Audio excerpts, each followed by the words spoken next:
नमस्कार, आप देख रहे हैं मंथन टुडे। मैं हूं आपके साथ उज़मा।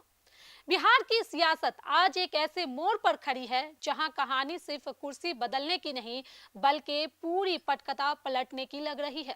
लंबे समय तक सत्ता के केंद्र में रहे नीतीश कुमार के इस्तीफे के बाद अब पहली बार भारतीय जनता पार्टी अपने दम पर मुख्यमंत्री की कुर्सी संभालने जा रही है और इस नए अध्याय के नायक हैं सम्राट चौधरी। शपथ सिर्फ एक औपचारिकता नहीं है बल्कि एक बड़े राजनीतिक प्रयोग की शुरुआत मानी जा रही है।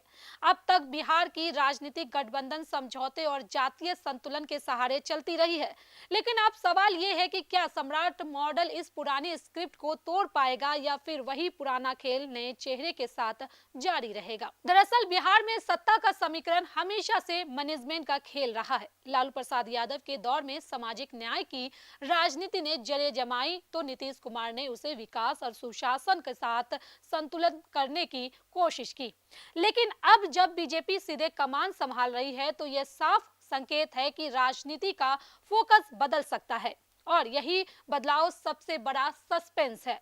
बीजेपी के नेतृत्व में सत्ता का झुकाव दिल्ली की ओर बढ़ना तय माना जा रहा है, यानी फैसले तेज हो सकते हैं लेकिन केंद्रीकरण भी बढ़ेगा। अब तक जो निर्णय कई स्तरों पर बातचीत के बाद होते थे वे अब सीधे टॉप डाउन मॉडल में बदल सकते हैं। इससे प्रशासनिक मशीनरी की गति तो बढ़ सकती है, लेकिन सवाल ये भी है कि क्या इसे स्थानीय नेतृत्व की भूमिका सीमित हो जाएगी। गवर्नेंस की बात करें तो नीतीश कुमार का स्टाइल हमेशा संतुलित और संयमित रहा है। वे जोखिम कम लेते थे और गठबंधन को साथ कर चलते थे, लेकिन बीजेपी की राजनीति अक्सर तेज फैसलों और स्पष्ट एजेंडों के लिए जानी जाती है। अगर वही मॉडल बिहार में लागू होता है तो अफसरशाही की कार्यशैली से लेकर कानून व्यवस्था तक हर स्तर पर बदलाव दिख सकता है। लेकिन अगर पुरानी व्यवस्था जस की तस रहती है तो यह सिर्फ बदलाव चेहरे तक सीमित रह जाएगा। सबसे दिलचस्प मोड़ एजेंडे का है। बिहार की राजनीति दशकों से जातीय समीकरण के इर्द गिर्द घूमती रही है, लेकिन बीजेपी इसे विकास, इंफ्रास्ट्रक्चर और राष्ट्रवाद की ओर से मोड़ने की कोशिश कर सकती है। हालांकि जमीन की सच्चाई ये है कि बिना सामाजिक संतुलन साधे कोई भी सरकार ज्यादा दूर तक नहीं चल सकती है। इसलिए सम्राट चौधरी के सामने सबसे बड़ी चुनौती यही होगी कि वे विकास और जातीय समीकरण के बीच संतुलन कैसे बनाते हैं। केंद्र में नरेंद्र मोदी की सरकार होने का फायदा भी है। बीजेपी जरूर उठाना चाहेगी। डबल इंजन की थ्योरी अब असली टेस्ट में होगी। अगर तालमेल सही बैठा तो बिहार में बड़े प्रोजेक्ट और निवेश की रफ्तार बढ़ सकती है, लेकिन अगर सब कुछ केंद्र के इशारों पे ही चलता दिखा तो विपक्ष इसे रिमोट कंट्रोल सरकार कहने से नहीं चूकेगा।